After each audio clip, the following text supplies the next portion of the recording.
उद्धारकर्ता प्रभु यीशु मसीह में के निकट आते हैं। आपको हृदय से हम धन्यवाद देते हैं पिता, आज के सुंदर समय के लिए। प्यारे प्रभु जी, हम प्रत्येक के जीवन में प्रभु जी इस समय को ठहराया है कि हम इस सुंदर से संगति में जुड़कर प्रभु जी आपकी स्तुति, आराधना, महिमा, प्रशंसा करने के योग्य हो पाते हैं। इसके लिए हम आपका हृदय से धन्यवाद करते हैं, धन्यवाद देते हैं पिता। सुबह से लेकर अभी तक आपने हमारी सहायता, मदद, अगुवाई की है कि प्रभु जी हम फिर से प्रभु जी इस वचन को सुनने और जानने के लिए प्रभु जी हम ललाहित हैं पिता। इसके लिए हम आपका हृदय से धन्यवाद करते हैं। जो भी वचनों को पढ़ा जाता है, गीतों को गाया जाता है पिता, जो गवाहियां दी जाती है, हर एक बातों में आपके नाम को हम महिमा देते हैं पिता। जितने लोग भी जुड़ चुके हैं, हर एक भाई बहनों के आप संग और साथ होइए प्यारे प्रभु जी। हर एक के मन को उभारा है, इसके लिए हम आपका हृदय से धन्यवाद करते हैं। और जो जुड़ना चाहते हैं प्यारे प्रभु जी, उन्हें भी जुड़ने का मन दीजिए। उनके भी प्रभु जी इंटरनेट नेटवर्क कनेक्शन को आप ठीक बनाए रखें कि वो ठीक ठीक प्रभु जी वो जुड़ सकें और इस ग्रुप में जुड़कर पिता आपकी महिमा करने वाले हो सकें। सारी बातों के लिए हम आपका हृदय से धन्यवाद करते हैं और आगे के समय में हम अपने आप को आपके हाथों में सौंपते हुए इस प्रार्थना को उद्धारकर्ता मसीह यीशु के नाम से मांग लेते हैं, आमीन। परमेश्वर की महिमा के लिए मैं एक गीत गा लूंगी। सारे जगत से प्यार किया, क्रूस पर अपना जीवन दिया, मेरा प्रभु, मेरा प्रभु, मेरा प्रभु मुक्तिदाता। सारे जगत से प्यार किया, क्रूस पर अपना जीवन दिया, मेरा प्रभु, मेरा प्रभु, मेरा प्रभु मुक्तिदाता। दिल में अंधेरा रहा, तूने दी रोशनी, जिसने भी पाया तुझे, उसको मिली जिंदगी। दिल में अंधेरा रहा, तूने दी रोशनी, जिसने भी पाया तुझे, उसको मिली जिंदगी। पापी को उसने प्यार किया, सारे जगत का उद्धार किया, मेरा प्रभु, मेरा प्रभु, मेरा प्रभु मुक्तिदाता। सारे जगत से प्यार किया, धन्य है परमेश्वर, तेरा वचन धन्य है। पाऊं में आशीष तेरी, तेरी दया धन्य है। धन्य है परमेश्वर, तेरा वचन धन्य है। पाऊं में आशीष तेरी, तेरी दया धन्य है। तेरी सदा मैं वंदन करूं, तेरे ही नाम में गाता रहूं, मेरा प्रभु, मेरा प्रभु, मेरा प्रभु मुक्तिदाता। सारे जगत से प्यार किया, क्रूस पर अपना जीवन दिया, मेरा प्रभु, मेरा प्रभु, मेरा प्रभु मुक्तिदाता।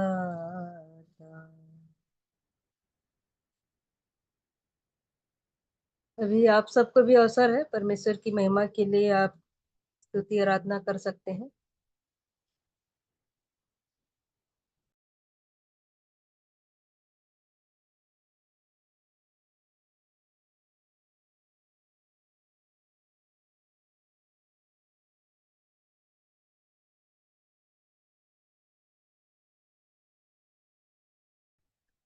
हेलो।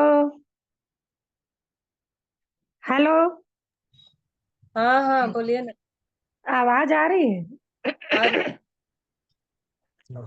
हाँ, गाना गा रही हूँ। देखो, मैं दुनिया के अंत तक तुम्हारे साथ हूँ। देखो, मैं दुनिया के अंत तक तुम्हारे साथ हूँ। न घबराना तुम, न डरना कभी, मैं आऊंगा फिर से, ये कहता मसीह।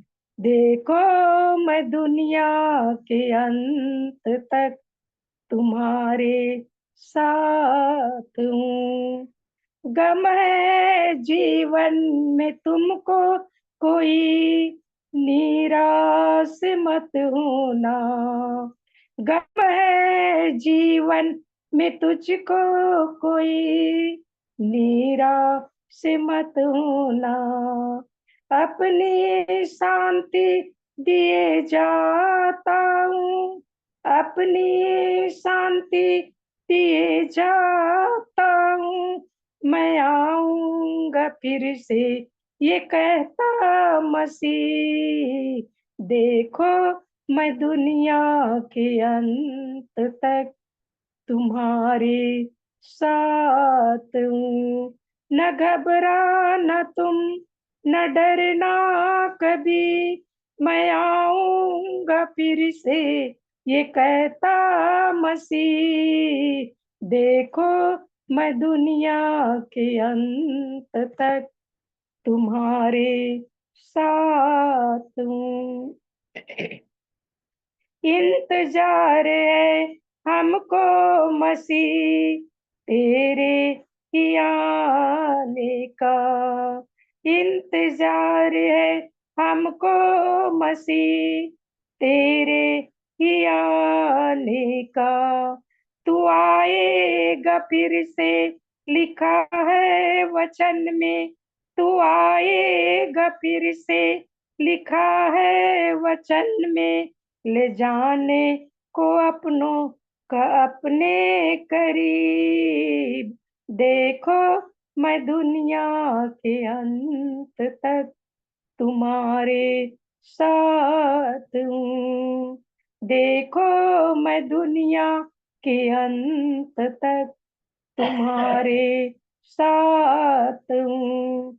न डरना नहीं, घबराना नहीं, मैं आऊंगा फिर से, ये कहता मसीह। देखो, मैं दुनिया के अंत तक तुम्हारे साथ हूँ।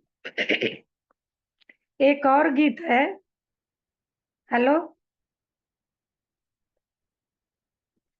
मेरे खुदा, ऐ मेरे खुदा, दिल की है कल में आ जा। तू मेरा और मैं तेरा, तू मेरा और मैं तेरा। मेरे खुदा, ऐ मेरे खुदा। काली घटाएं छाई हुई, रूह है मेरी घबराई हुई। काली घटाएं छाई हुई, रूह है मेरी घबराई हुई। सुन ले तू मेरे दिल की दुआ, मेरे खुदा, है मेरे खुदा। मुझको तुझसे आस लगी, तेरे वचन से प्यास लगी। मुझको तुझसे आस लगी, तेरे वचन से प्यास लगी। प्यासा हूँ, मेरी प्यास बुझा, मेरे खुदा, है मेरे खुदा। दिल की है कल में आजा। ये दुनिया एक सपना है, कौन यहाँ पर अपना है। ये दुनिया एक सपना है, कौन यहाँ पर अपना है। मैं हूँ बालक, तू ही पिता, मेरे खुदा है मेरे खुदा। दिल की है कल में तू आ, तू मेरा और मैं तेरा, तू मेरा और मैं तेरा, ऐ मेरे खुदा, ऐ मेरे खुदा। Thank you. Hello, hello. हाँ बोलिए ना। हाँ, ये जो मैं बोल रही हूँ ये बाइबिल में से है, हाँ रोमी हाँ 12:21 का। जी। बुराई से ना हारो, परंतु भलाई से बुराई को जीत लो। आज व्हाट्सएप पर मैंने एक वीडियो देखा। बड़े शहर के बड़े रास्ते पर खचाखच भरी बस में एक गर्भवती युवती सवार होती है। बहुत बार इधर उधर देखती है, कहीं बैठने की जगह नहीं मिलती उसको, उस महिला को बैठने की जगह नहीं मिलती। पुरुष और अन्य महिलाएं भी उसकी तरफ ध्यान नहीं देते।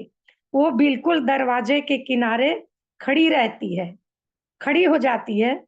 कुछ देर बाद दरवाजे के पीछे की पहली सीट पर बैठा एक लंगड़ा नाटा सा व्यक्ति खड़े होकर उस व्यक्ति को क्या करता है, वो देखते रहता है। अपनी सीट पर बैठने का वो इशारा करता है। वो लंगड़ा व्यक्ति, उसको लगता है कि ये गर्भवती महिला है और वो खड़ी है और उसको बैठने का जगह नहीं मिल रहा है। तो वो सोचता है कि मैं खड़े हो जाऊं और उसको बैठने की जगह मैं दे दूं। वो अपने को संभालती बैठ जाती है। नाटा लंगड़ा व्यक्ति दरवाजे का सहारा लेके वो क्या करता है, खड़ा हो जाता है वहीं पर। अब दरवाजे पर उस बैठी युवती और खड़े लंगड़े व्यक्ति को संभलने के लिए हाथ रखा है। कुछ दूर बस चलती है, तभी उस युवती ने उस लंगड़े व्यक्ति के हाथ को दरवाजे से वो छुड़ाती है। वो गर्भवती नहीं थी, वो उसमें बम रखी हुई थी। उस गाड़ी को वो उड़ाना चाहती थी, परंतु उसके मन में दया आ जाती है कि एक लंगड़ा व्यक्ति मुझको मतलब बैठने का स्थान दिया, तो चलो मैं उसकी जान को बचा देती हूँ करके ऐसा सोच के और उस बस से बाहर धक्का दे दिया। लंगड़ा बस से बाहर गिर गया। सब अवाक हो गए। मैं भी वीडियो देखती कुछ पल को समझ ना सकी कि जिसने उसे बैठने की सीट दी उसी को उसने गिरा दिया। सब लोग यही सोचते हैं। वो लंगड़ा व्यक्ति को बोलते हैं कि ये बेचारा भला किया और ये जो गर्भवती महिला है उसको वहां नीचे, वो चाहती थी कि मेरे को बैठने का स्थान दिया तो क्यों ना मैं उस लंगड़े व्यक्ति को बचा लूं। दूर गिरा हुआ लंगड़ा व्यक्ति अपने हाथ उठाकर वो क्या करता है, प्रभु को धन्यवाद देने लगता है। हकीकत में वह युवती गर्भवती नहीं, परंतु वो मानव बम थी। वो उसमें बम रखी हुई थी। सोचिए, उसे पता था कि मैं जो करने जा रही हूँ उसमें मेरी जान जाएगी। उसको पता था कि मैं बम जो रखी हूँ और मैं ऐसा करने जा रही हूँ तो उसका भी जान चला जाएगा। संवेदन शून्य थी, परंतु उस लंगड़े की दया भलाई के उसके अंदर हलचल पैदा की।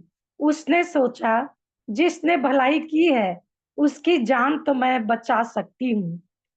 दोनों ने एक दूसरे की भलाई की। प्रियो, प्रभु भी हमसे चाहता है कि बुराई को भलाई से जीत लो।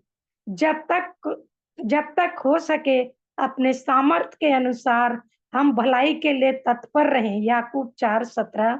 इसलिए जो भलाई करना जानता है और नहीं करता उसके लिए यह पाप है। तो इसमें बुराई का भी दिया है, भलाई का दिया है।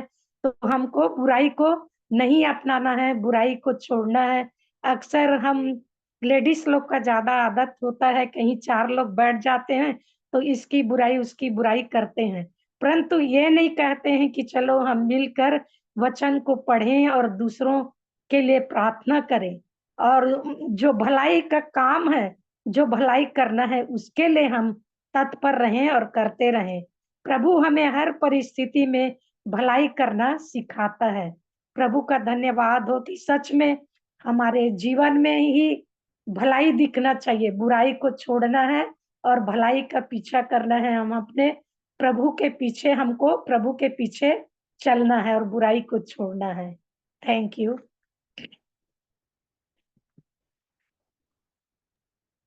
धन्यवाद सुंदर वचन के लिए, और वचन से रिलेटेड जो भी आपने जो संदेश हम तक पहुंचाया है, तो संदेश के जरिए से सच में हमें जो है भलाई करना चाहिए, और भलाई करके हमें जो है बुराई को हमें जीतना है, और ये जीत हमारे जीवन में होना चाहिए। हमें किसी की बुराई नहीं करना चाहिए। और जिस प्रकार से उस स्त्री के मन में दया आई और उस लंगड़े को की भलाई की, और उस लंगड़े ने भी उसे जगह देकर उसने भी भलाई की, तो आज हमें भी जितना हो सकता है हमें जो है हमें लोगों की भलाई करना चाहिए और हमें उनकी सेवा करना चाहिए। तो परमेश्वर पिता का धन्यवाद हो सुंदर वचन के लिए और संदेश के लिए भी। अभी भी अवसर है, यदि कोई वचन पढ़ना चाहता है, प्रार्थना करना चाहता है या गीत गाना चाहता है, तो उसके बाद हम लोग वचन के भाग में जाएंगे।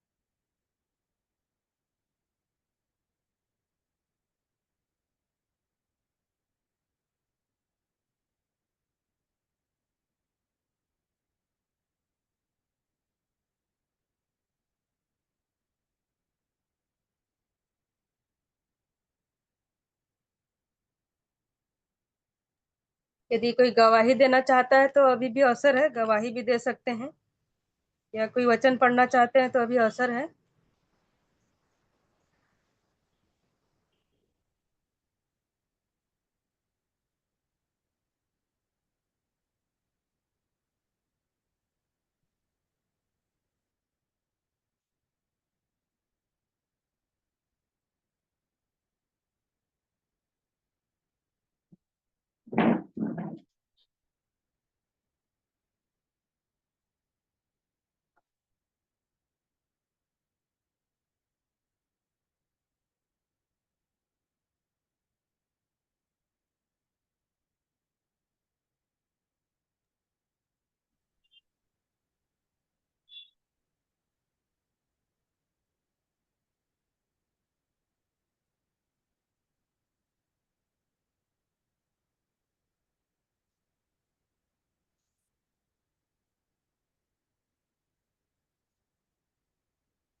तो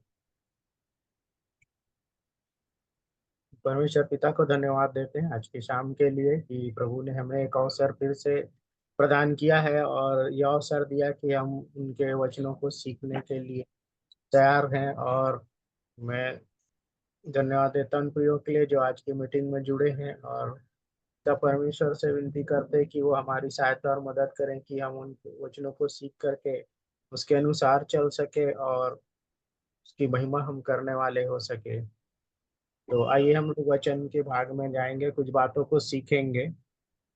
या, तो यहाँ पर आज हम लोग कुछ बातों को पढ़ रहे थे यिर्मयाह नबी की किताब में। तो वहां पर हमने देखा कि परमेश्वर जो है कैसे अद्भुत अद्भुत काम करता है। और जो उस समय के जो लोग थे, इसराइली और यहूदी लोग थे, जिनको उन्होंने क्या किया था, कसदियों पे कर दिया था। और परमेश्वर जो है अपने लोगों को बंधुआई में भी लेके जाता है ना, और छुड़ाने का भी काम करता है। वो इसलिए कि लोग जाने और सीखे कि एक ही परमेश्वर है, और उसकी ओर फिरे और उसकी महिमा करे। परंतु मनुष्य जो है वो गलत काम करता है और बहुत सारी युक्तियां निकालता है। जैसे हम लोग परमेश्वर के वचन में अगर देखें, सबोपदेशक की किताब में, तो वहां पर लिखा है कि मनुष्यों को परमेश्वर ने सीधा और सरल बनाया था, लेकिन मनुष्यों ने क्या किया, बहुत सारी युक्तियां निकाली ना। आज मनुष्य ही एक ऐसा वो है जिसको परमेश्वर ने स्वतंत्रता दी है, और स्वतंत्रता का मनुष्य जो है गलत फायदा उठा रहा है, और काम भी ऐसे ऐसे करते हैं जिसके कारण से परमेश्वर जो है वो क्रोधित होता है ना। इसलिए लिखा है कि वो जलन रखने वाला परमेश्वर है, और मनुष्य जो है परमेश्वर के क्रोध को भड़काता है, ऐसे ऐसे काम करता है जिन्हें नहीं करना चाहिए। तो प्रियो, हम यहाँ पर जब देखते हैं तो मनुष्यों को परमेश्वर ने जो स्वतंत्रता दी है ना, कि कैसे चुनाव करना चाहिए और किस तरह से रहना और कैसे चलना चाहिए, तो जिसके कारण से मनुष्य जो है स्वतंत्रता का गलत फायदा उठा रहा है, गलत काम कर रहा है। और अगर आप परमेश्वर के वचन में पढ़े तो वहां पर हम देखते हैं कि तुम दो स्वामियों की सेवा नहीं कर सकते, ऐसा वचन हमें बताता है। अर्थात संसार में लिप्त नहीं रहना है, और जो है हमको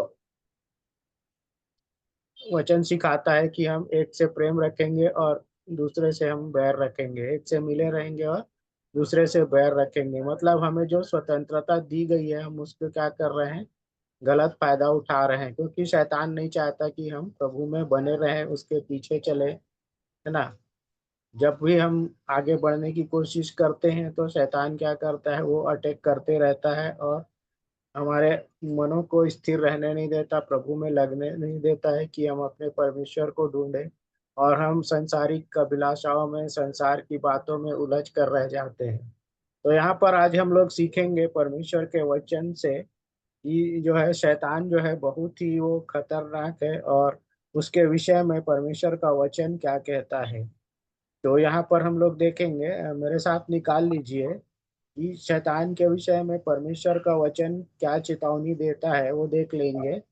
दूसरा कुरिन्थियो उसका 11 का 14। दूसरा कुरिन्थियो 11 का 14।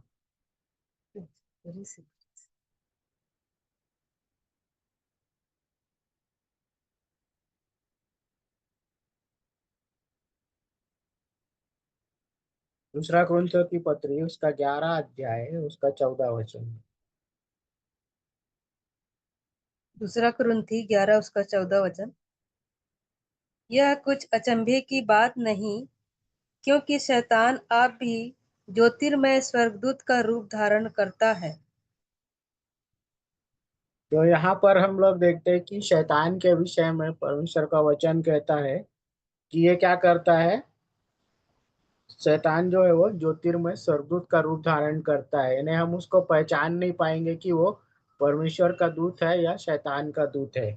ठीक है। तो यहाँ पर हम लोग जब देखते हैं तो यहाँ लिखा है, सो यदि उसके सेवक भी धर्म के सेवकों का स्वरूप धरे तो कुछ बड़ी बात नहीं, परंतु उनका अंत उनके कामों के अनुसार होगा। तो यहाँ पर हम देखते हैं कि शैतान जो है वो ज्योतिर्मय है ना, हम पहचान नहीं पाते हैं। तो हमको वचन पहले से वार्निंग देता है, कि चिताता है कि शैतान किस प्रकार से आएगा, है ना, किस प्रकार से हमको भरमाएगा। यहाँ यहाँ पर हम देखें तो वो कैसे किसका रूप धारण कर रहा है, स्वर्गदूत का, ज्योतिर्मय स्वर्गदूत का रूप धारण कर रहा है। और एक वचन देखेंगे, पहला पत्रस उसका 5वां अध्याय और उसका 8 वचन। पहला पत्रस 5 का 8।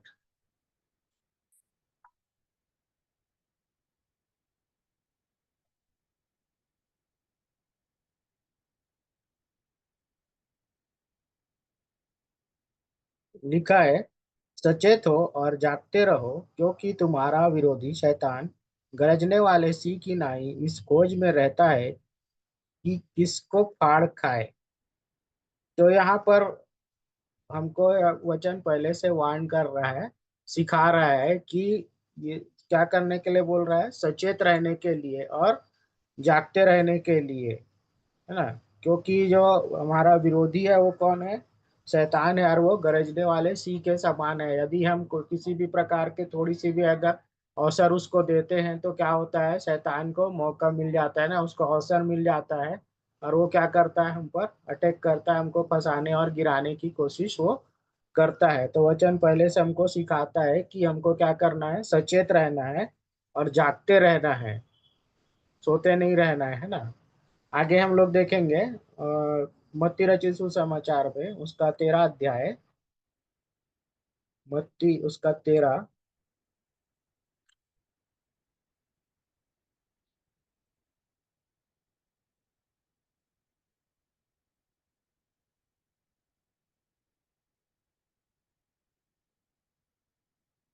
का 19 से पढ़िए। जो कोई राज्य का वचन सुनकर नहीं समझता, उसके मन में जो कुछ बोया गया था, उसे वह दुष्ट आकर छीन ले जाता है। यह वही है जो मार्ग के किनारे बोया गया था। तो यहाँ पर हम लोग देखते हैं कि जो वचन को सुनकर समझ क्या कर रहा है, नहीं समझता है। हमको जब हमने परमेश्वर के वचनों को सुना, और तो हमको अवश्य है कि उसको समझना चाहिए, और समझने के लिए हमको प्रभु से मांगना चाहिए कि हमें समझ दे, कि हम आपके वचनों को क्या करें, समझ सके कि आप क्या हमें सिखाना चाहते हैं ना। और यहाँ पर लिखता है, उसके मन में जो कुछ बोया गया था वह उसे वह दुष्ट आकर छीन ले जाता है। तो यहाँ पर जो है, हमको हमारा जो मन है, जिसमें परमेश्वर का जो बीज है वो बोया गया है ना, वचन बोया गया है, तो हमको उसको क्या करना है, ग्रहण करना है और उसके अनुसार चलना है। नहीं तो ये जो शैतान है ना, जो दुष्ट है, वो क्या कर रहा है, आकर के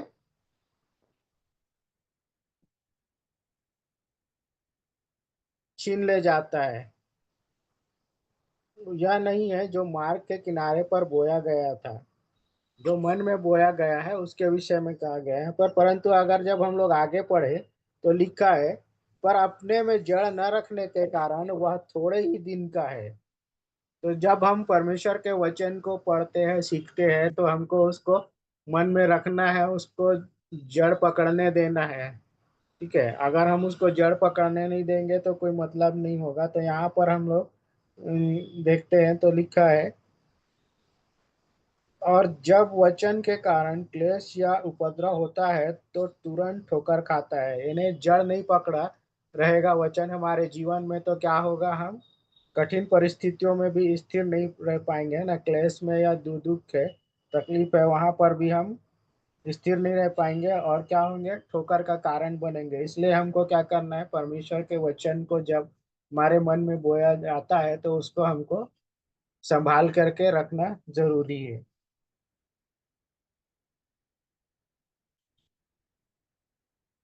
और यहाँ पर हम लोग देखें तो लिखा है आगे, जो अच्छी भूमि में, सॉरी 22 से पढ़ेंगे, जो झाड़ियों में बोया गया, यह हुआ है जो वचन को सुनता है, पर इस संसार की चिंता और धन का धोखा वचन को दबाता है और वह फल नहीं लाता। तो यहाँ पर हम लोग देखते हैं कि जो संसारिक अभिलाषाओं में फंसे रहते हैं, जो परमेश्वर के वचनों को सुनते तो हैं, परंतु क्या करते हैं, वो उसके अनुसार चलते नहीं है, वो संसारिक चीजों में ही लगे रहते हैं। और जो संसार की चिंता है, धन है, वो क्या करता है, वचन को दबाता है और वह फल नहीं लाता।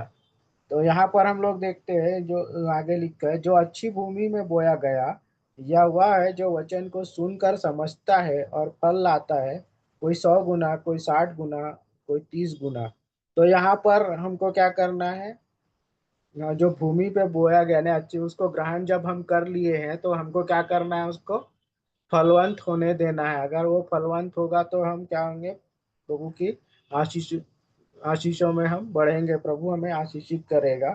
और यहाँ पर जब हम आगे पढ़ें तो उसमें एक जंगली वृक्ष का भी बहुत सुंदर दृष्टांत दिया गया है। तो यहाँ पर हम सब जानते हैं कि यहाँ पर लिखा हुआ है, उसको पढ़ लेते हैं। उसने उन्हें एक और दृष्टांत दिया कि स्वर्ग का राज्य उस मनुष्य के समान है जिसने अपने खेत में अच्छा बीज बोया। तो यहाँ पर इस मनुष्य के विषय में बताया गया है कि एक मनुष्य था जिसने क्या किया, अपने खेत में एक अच्छा बीज बोया। और उसके बाद यहाँ पर आगे लिखा है, पर जब लोग सो रहे थे तो उसका बैरी आकर गेहूं के बीच जंगली बीज बोकर चला गया। जो शैतान है ना, वो जो है नहीं चाहता कि मनुष्य जो है परमेश्वर में बढ़े। तो यहाँ पर हम तो ऐसा बोल सकते हैं कि मैं और आप जब प्रभु में बढ़ते हैं तो शैतान हम पर क्या करता है, वो अटैक करता है और हमको बढ़ने नहीं देता। तो यहाँ पर उसने क्या किया, जंगली बीज को बो करके चला गया। और जब यहाँ पर हम देखते हैं तो लिखा है, जब अंकुर निकले और बढ़ने लगी तो जंगली दाने भी दिखाई दिए, जिसको वो बो करके चला गया था। जब वो पहले जो बीज बोया गया था वो भी अंकुरित हुआ, और जो ये जंगली बीज था वो भी अंकुरित हुआ। और जब वो उसमें बालें लगी तब उनको समझ में आया कि ये क्या हो रहा है ना। तो यहाँ पर जब उन्होंने देखा तो वो कहने लगे, सोचे होंगे कि हमने तो अच्छा बोया था, फिर ये दूसरा कहाँ से आ गया। तो ये काम है शैतान का जिसने उस काम को किया था। और यहाँ पर आगे जब हम पढ़े तो लिखा है, इस पर गृहस्थ के दासों ने आकर उससे कहा, हे स्वामी, क्या तूने अपने खेत में अच्छा बीज न बोया था? फिर जंगली दाने के पौधे उसमें कहाँ से आए? अब यहाँ पर देखिए, ये लोग जो है वो पूछ रहे हैं ना, वो लोग, उनको भी आश्चर्य हो रहा है। उसके जो दास थे वो भी कह रहे हैं, जिसने खेती लगाई थी, वो पूछ रहे हैं यहाँ पर। तो हम लोग आगे जब देखते हैं तो लिखा है, उसने उनसे कहा, यह किसी बैरी का काम है। उस तुरंत उस व्यक्ति को समझ में आया जिसने वो खेती लगाई थी, और वो कहने लगा कि ये किसी बैरी का काम है जिसने इस काम को किया, इस बीज को लगाया है ना। और तब यहाँ पर वो क्या कहते हैं, दास जो थे उनके, वो पूछते हैं तो वो बोलते हैं कि क्या तेरी इच्छा है कि हम जाकर उनको बटोर लें?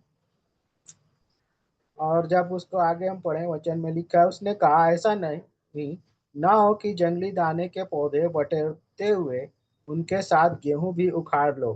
तो इसलिए वहां पर वो चाहता था कि मतलब किसी प्रकार का कोई नुकसान ना हो। और वो कहता है कि गेहूं के दाने भी, गेहूं के जो पौधे वो भी ना उखड़े, इसलिए वो बोलता है रहने दो। और तब यहाँ पर जब हम 30 वचन को पढ़ते हैं तो लिखा है, कटनी तक दोनों का एक साथ बढ़ने दो, और कटनी के समय में काटने वाले से कहूंगा, पहले जंगली दाने के पौधे बटोर कर जलाने के लिए उनके गट्ठे बांध लो, और गेहूं को मेरे खत्ते में इकट्ठा करो। तो यहाँ पर हम देखते हैं कि सबसे पहले उन जंगली दानों को काटने के विषय में बताया गया है, तो जिसे शैतान ने बोया, यानी शैतान के जो उसमें चलने वाले लोग हैं उनके विषय में यहाँ पर कहा गया है। परंतु यहाँ पर जब हम देखते हैं तो वचन हमको इस बात को सिखाता है कि शैतान किस प्रकार से अटैक करता है हमारे मन में भी। वो गलत चीजों को बो के चला जाता है, गलत कामों को करने के लिए उस आता है ना। तो हमको सावधानी से चलना जरूरी। हम को वचन जो है वो पहले से चिता देता है कि ये गलत है या ये सही है।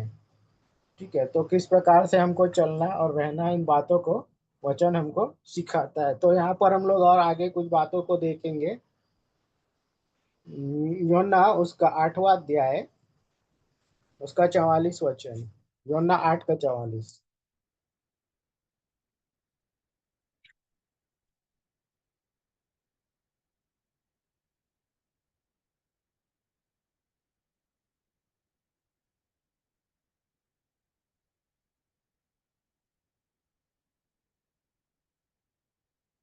तुम अपने पिता शैतान से ही और अपने पिता की लालसाओं को पूरा करना चाहते हो।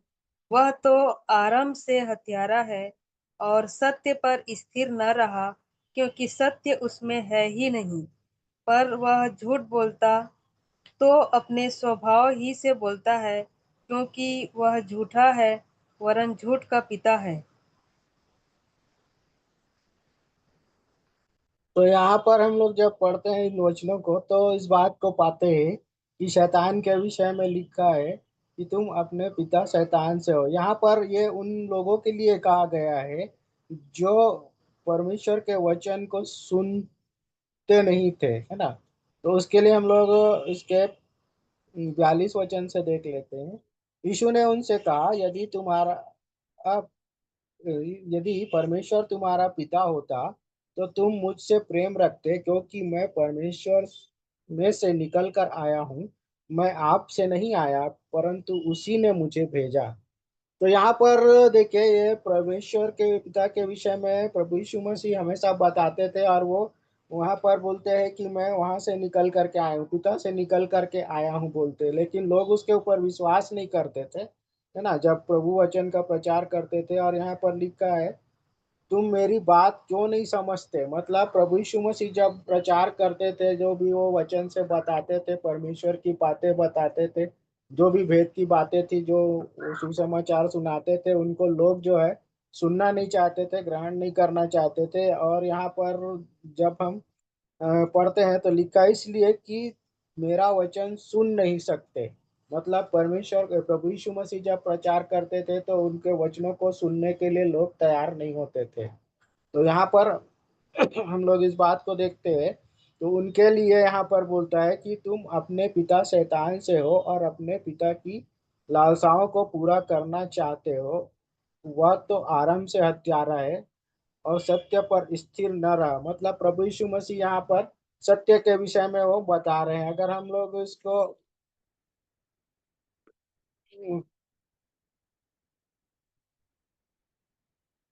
31 से पढ़े तो लिखा है, तब यीशु ने उन यहूदियों से जिन्होंने उसकी प्रतीति की थी कहा, यदि तुम मेरे वचन में बने रहोगे तो सचमुच मेरे चेले ठहरोगे।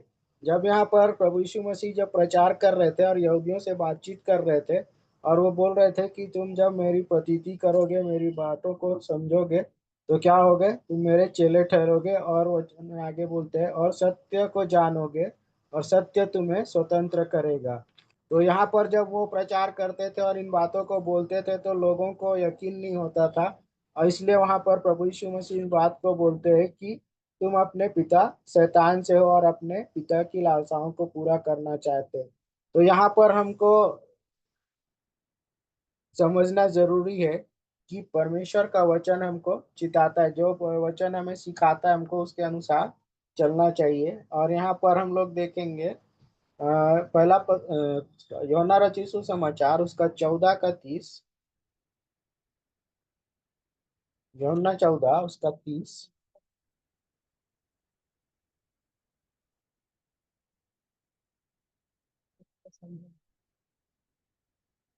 और यदि मैं जाकर तुम्हारे लिए 14 30 लीजिए।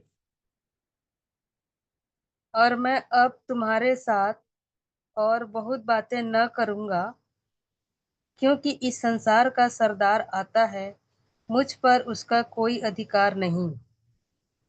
तो यहाँ पर अभी देखिए वचन क्या बोल रहा है कि अब मैं तुम्हारे साथ और बातें नहीं करूंगा, कह रहा है। पहले से प्रभु यीशु मसीह हर एक बातों को बता दिया है ना, कि परमेश्वर का वचन जो है कब क्या होने वाला है। यहाँ पर अगर हमने शुरू से देखा परमेश्वर के वचन को अगर आप पढ़ें तो इस बात को आप पाते हैं कि बाइबल ही एक ऐसी परमेश्वर का वचन है, एक जो सब चीजों को पहले से बता देता है कि कब क्या होने वाला है, कब तुम बंधुआई में जाओगे, कब छुड़ाओ जाओगे, कितने समयों तक तुम रहोगे, और उसके बाद क्या होगा। एक एक चीजों का वर्णन यहाँ पर किया गया है। तो यहाँ पर जब हम लोग पढ़ते हैं तो यह लिखा है इसी अध्याय 14 अध्याय के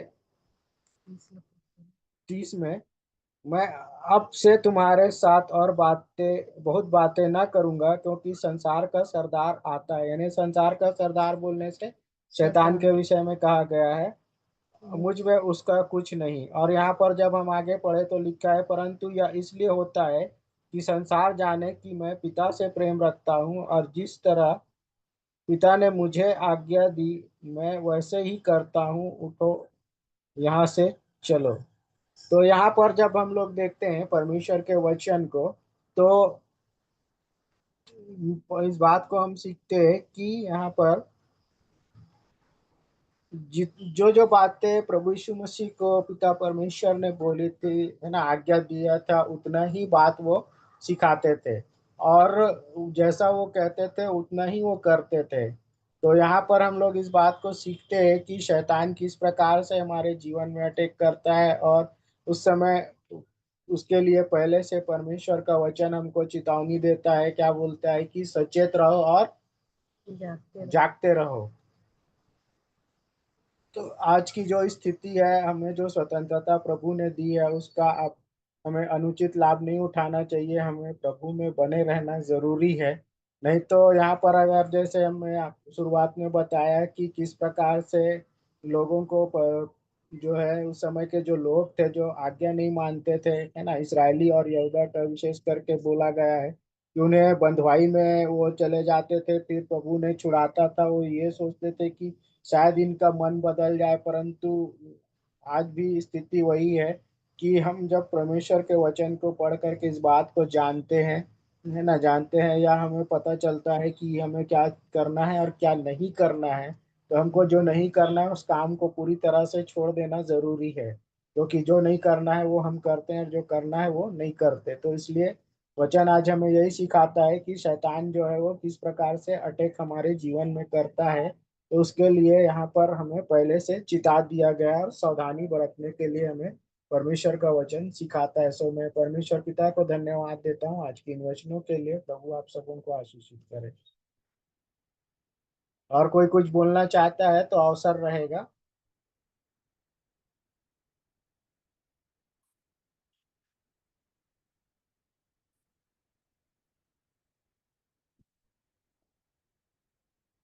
धन्यवाद सुंदर वचन के लिए। सचमुच में आज हमें सचेत रहना है और जागृत रहना है, क्योंकि शैतान जो है हमें कब भरमाएगा, कब अपने जाल में फंसाएगा हम नहीं कह सकते हैं। इसलिए हमेशा हमें परमेश्वर के वचन के अनुसार अपने आप को देखना है कि प्रभु क्या कहता है, क्योंकि शैतान तो झूठा है, वो शुरू से ही झूठ का पिता है ऐसा लिखा गया है। तो हमें उसके बातों पे नहीं आना है, और हमें जो है निरंतर प्रार्थना में लगे रहना है कि शैतान हमें भरमाने ना पाए। और उस जब जब हम आगे बढ़ते हैं तो सच में जंगली बीज और जंगली उटकारे जरूर आते हैं, परंतु परमेश्वर जो है हमें उन सब से हमको अलग रखता है और संभालता भी है।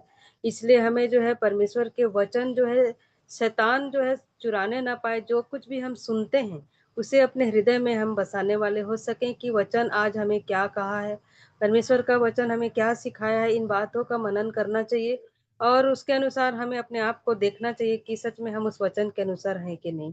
तो सच में परमेश्वर पिता का हम धन्यवाद देते हैं, और सुंदर वचन के लिए भी हम धन्यवाद देते हैं कि आज हमारे बीच में जो भी वचन आया है उस पर हम जरूर से मनन करें। और मैं तिग्गा अंकल को निवेदन करूंगी कि अंतिम प्रार्थना वो करेंगे।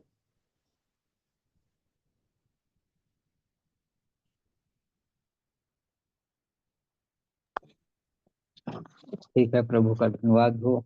आज का जो भी वचन मिला है हम लोगों के जीवन के लिए आगे बढ़ने के लिए मिला है, और प्रभु ने सचेत भी करता है। प्रभु का धन्यवाद करता, जो हम लोगों के जीवन में जागने का जीवन दिया है। इसीलिए बाइबल पढ़ने में, प्रार्थना करने में हमेशा लवलीन रहने की आवश्यकता है, ताकि हम लोग जागते हुए पाया जाए। धन्यवाद।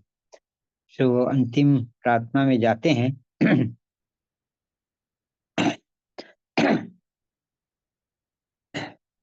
प्रेमी, अत्यंत दयालु, अनुग्रहकारी, प्रभु के प्रभु, राजाओं के राजा, पिता परमेश्वर, इब्राहिम, इसहाक और याकूब के परमेश्वर, जीवितों के परमेश्वर, आपके चुने हुए लोगों के परमेश्वर, आपके पास इकलौते प्रेमी पवित्र सब नामों में श्रेष्ठ और उत्तम नाम यीशु है। उसी यीशु मसीह के पवित्र और मीठे नाम से पिता आपके सिंहासन के करीब आपके पवन चरणों के तले आते हैं।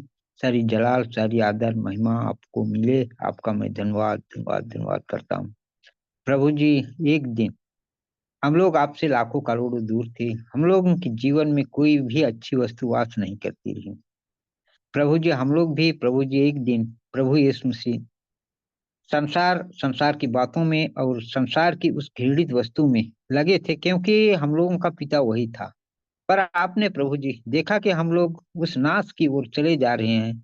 आपने प्रभु जी हम लोगों के लिए प्रायश्चित किया, उपाय किया प्रभु जी। हम लोगों को बचाने के लिए प्रभु जी आपने क्रूस में बलि हुआ प्रभु जी, यहाँ तक कि आपने उस मृत्यु को भी सहन कर लिया। धन्यवाद करता हूँ प्रभु जी। आपकी उस मृत्यु से जयवंत हुआ तो प्रभु जी हम लोगों को भी अपने सहायता किया है प्रभु जी। आपका धन्यवाद करता हूं कि हम लोगों का जो भटका हुआ मन था उसको फिरा करके आपके करीब ले आया है। आपका मैं धन्यवाद धन्यवाद धन्यवाद धन्यवाद धन्यवाद करता हूँ प्रभु यीशु मसीह। प्रभु जी आपने मरे हुए में से प्रभु जी अब तीसरे दिन जी उठा प्रभु जी। हम लोगों का जीवन भी मरा हुआ जीवन था, क्योंकि अंधकार की बातों को सुनते रहे। धन्यवाद करता हूँ प्रभु जी आपने उस मरे हुए कार्यों से बचाया। आपने जीवित हुआ तो आपकी उस जीवित आत्मा को हम लोगों को दिया, हम लोगों को बचाया। आपका धन्यवाद करता हूँ। तो प्रभु जी सचमुच में आपका प्रेम अनंत है, आता है प्रभु जी। आपके प्रेम को ना हम वाजन कर सकते हैं ना नाप सकते हैं प्रभु जी। आपका प्रेम समुद्र से गहरा है, स्वर्ग से ऊंचा है प्रभु जी। ऐसा प्रेम आपने हम लोगों के इस जीवन में किया है। आपका मैं धन्यवाद धन्यवाद धन्यवाद धन्यवाद धन्यवाद करता हूँ प्रभु यीशु मसीह। आप यदि उपाय नहीं किए होते तो प्रभु जी हम लोगों का चरवाहा तो शैतान था प्रभु जी। हम लोगों को उस जलती हुई आग और गंधक जहाँ कभी नहीं बुझती है प्रभु जी, वो भाग हम लोगों का था। पर आपने प्रभु जी वहां से शैतान के हाथों से छीन करके प्रभु जी आपने उस स्वर्ग राज के लिए तैयार कर रहे हैं। आपका धन्यवाद करता हूँ प्रभु जी। कितने महान परमेश्वर हैं। आपका मैं धन्यवाद धन्यवाद धन्यवाद धन्यवाद धन्यवाद करता हूँ। इसीलिए आपका वचन कहता है जागते रहो। धन्यवाद करता हूँ प्रभु जी। हम लोगों का जीवन में जो अंधकार द्वारा प्रभु जी आती है और उन्हें प्रभु जी हम लोगों को आपके वचन को प्रभु यीशु मसीह आने नहीं देती है, ताकि हम लोग सो जाएं। धन्यवाद करता हूं प्रभु जी आपने जगाते हैं हर दिन हर समय हर पल प्रभु जी। आपने अभी भी प्रभु यीशु मसीह हमारे एक एक भाई बहनों को यहाँ एकत्र किया है, जागने के लिए का जीवन दिया है प्रभु जी। इसीलिए प्रभु जी हम लोग प्रार्थना करते रहें प्रभु जी। हर एक समय प्रभु जी आपको स्मरण करते रहे, ताकि हम लोगों को प्रभु जी अंधकार की बातों से दूर होकर के प्रभु जी परमेश्वर की बातों में हम लोग जागते हुए पाया जाए। धन्यवाद करता हूँ प्रभु यीशु मसीह। जिस रीति से प्रभु यीशु मसीह, जिसमें प्रभु यीशु मसीह जो 10 कुंवारी थी प्रभु जी, 10 कुंवारी जो थी उसमें से 5 बुद्धिमान और 5 मूर्ख थी। जो मूर्ख थी वो सो रही थी, पर 5 जो प्रभु जी बुद्धिमान थी वो जागते हुए का जीवन था। वही जागते हुए ही जीवन हम लोगों के जितने भी हमारे भाई बहन लोग हैं प्रभु जी, हर एक एक के जीवन में जागते हुए पाया जाए, ताकि प्रभु जी अंतिम दिन में आपका आना हो तो हम लोग प्रभु जी आपके साथ में उठा लिए जा सके। ऐसा मैं आपसे दया चाहता हूँ प्रभु। धन्यवाद करता हूँ। इसीलिए प्रभु जी हम लोगों के इस जीवन में तैयारी का समय है प्रभु जी, तैयार रखें। धन्यवाद करता हूँ पिता परमेश्वर। प्रभु जी हम लोगों के जीवन में प्रभु यीशु मसीह जो भी अच्छी बीज बोया जाता है प्रभु जी, उस अच्छी बीजों को शैतान ने आकर के प्रभु यीशु मसीह चुरा ले जाती है। सो प्रभु जी उसको बचाने के लिए एकमात्र आप ही हैं प्रभु जी। क्या आप हम लोगों के जीवन में जो भी बीज बोया जाता है प्रभु जी स्थिर रहे, और प्रभु जी 100 गुना 60 गुना 30 गुना फलवंत होने पाए, ताकि प्रभु जी आपको वो फल सुखदायी सुगंध की नाई लगे। ऐसा मैं आपसे दया चाहता हूँ प्रभु। धन्यवाद करता हूँ पिता परमेश्वर आपकी इस प्रेम के लिए, दया के लिए। धन्यवाद धन्यवाद धन्यवाद धन्यवाद धन्यवाद करता हूँ प्रभु यीशु मसीह। मैं प्रार्थना करता हूँ कि प्रभु यीशु मसीह जितने हमारे भाई बहन यहाँ आए हैं प्रभु जी, वो हर एक एक के परिवार के लिए गिड़गिड़ाता हूँ। हर एक एक के को प्रभु यीशु मसीह आपने आपके नियंत्रण में रखें, सुरक्षित रखें। आपकी वचन का सुनने वाला ही नहीं बल्कि वचन के साथ चलने वाला हर एक एक लोग बन सके। ऐसा मैं आपसे दया चाहता हूँ। जिन्होंने किसी कारण बस नहीं मिल पाए हैं प्रभु जी, आपका धन्यवाद करता हूँ, उसके हृदय में भी, उसके मन में भी प्रभु जी उस अच्छे बीज को डाला जाए, ताकि प्रभु जी वो लोग भी प्रभु यीशु मसीह उस नाश से बच करके अनंत जीवन में जा सके। ऐसा मैं आपसे दया चाहता हूँ प्रभु। धन्यवाद करता हूँ पिता परमेश्वर, आपकी इस अनंत प्रेम के लिए धन्यवाद करता हूँ प्रभु। प्रभु जी, जो भाई के द्वारा प्रभु जी आपने हम लोगों के जीवन में जो भी बीज बोया गया है, हर एक एक चीज हर एक के जीवन में फलवंत हो, उस भाई को भी प्रभु यीशु से आपने और ही अनुग्रह करे, ताकि प्रभु जी उसके द्वारा और भी बहुतायात की जीवन को हम लोग पा सकें। इसीलिए प्रभु जी आपका धन्यवाद करता हूँ, उसके जीवन में भी प्रभु जी और भी वचनों को दे, ताकि प्रभु जी हम लोग हर एक एक समय पल पल में प्रभु जी स्मरण कर सकें। धन्यवाद करता हूँ पिता परमेश्वर, उस परिवारों के लिए, हमारे एक एक भाई बहनों के परिवार के लिए, हर एक एक के लिए मैं गिड़गिड़ाता हूँ। हर एक को प्रभु जी आपने आपकी मधुर वचनों के द्वारा, मधुर बाणियों के द्वारा पुकारे, ताकि प्रभु जी हम लोग आपकी वचन को प्रभु जी सोते ना रहे, बल्कि प्रभु जी सुने। ऐसा मैं आपसे दया चाहता हूँ प्रभु जी, सुनने भर ही नहीं बल्कि चले भी। प्रभु आपका मैं धन्यवाद करता हूँ पिता परमेश्वर। प्रभु यीशु मसीह, आपका मैं धन्यवाद धन्यवाद धन्यवाद धन्यवाद धन्यवाद करता हूँ कि आपने प्रभु जी हर एक बातों में, हर एक क्षण क्षण में आपने नहीं छोड़ते हैं प्रभु। आपने हम लोगों के ऊपर में दृष्टि लगाए रहते हैं प्रभु जी, आपका धन्यवाद करता हूँ। आप हमारे बोलने से तो आप पहले जानते हैं प्रभु, आपका धन्यवाद करता हूँ प्रभु जी। हमारे जितने भाई बहन लोग जो रोग में है, बीमारी में है, हर एक एक रोग और बीमारियों को यीशु नासरी के नाम से दूर कर दे, और हर एक एक दुष्ट आत्माएं हैं प्रभु जी, उन्हें भी निकालने की सामर्थ्य आपके पास है। जो हम लोगों को बुरी कार्यों में लगाता है प्रभु जी, उन दुष्ट आत्माओं को भी निकालें, ताकि प्रभु जी हर एक एक लोग उस अंधकार से प्रभु जी स्वतंत्र होकर के सदा ज्योति में ही चल सकें, ताकि हम लोगों को किसी प्रकार का ठोकर खाने का कारण ना रहे। ऐसा मैं आपसे दया चाहता हूँ प्रभु। धन्यवाद करता हूँ पिता परमेश्वर। प्रभु जी आपने मेरी प्रार्थना निवेदन को सुना है, उपस्थित दिया है। इस प्रकार सारी बातों को धन्यवाद के साथ विनती पवित्र प्रभु मसीह यीशु के सामर्थ्य मधुर मीठे और धन्य नाम से ही मांग लेता हूँ। दया से सुनिए और स्वर्गराज में कबूल कर लीजिए। आमीन आमीन। आमीन ईश्वर आमीन आमीन। प्रभु की प्रार्थना कर लेंगे। हे हमारे पिता, आप जो स्वर्ग में हैं, आपका नाम पवित्र माना जाए, आपका राज्य आए, आपकी इच्छा जैसे स्वर्ग में पूरी होती है वैसे इस पृथ्वी पर भी पूरी हो। घर की रोटी आज हमें दीजिए, और जिस प्रकार हमने अपने अपराधियों को क्षमा किया, वैसे ही आप भी हमारे अपराधों को क्षमा करें। हमें परीक्षा क्योंकि राज, पराक्रम सदा आपकी। आमीन। सबको शालोम, जय मसीह की। जुड़ने के लिए सबको धन्यवाद। और जो भी गीतों को गाया गया, वचन पढ़ा गया, हर एक बातों के लिए परमेश्वर पिता का धन्यवाद हो, और परमेश्वर पिता के नाम को ही हम महिमा देते हैं। कल फिर से इसी समय में हम 7:30 बजे फिर जुड़ेंगे, और प्रार्थना संगति हम फिर से रखेंगे। जो भी वचन परमेश्वर कल बताएंगे उसे फिर हम सीखेंगे।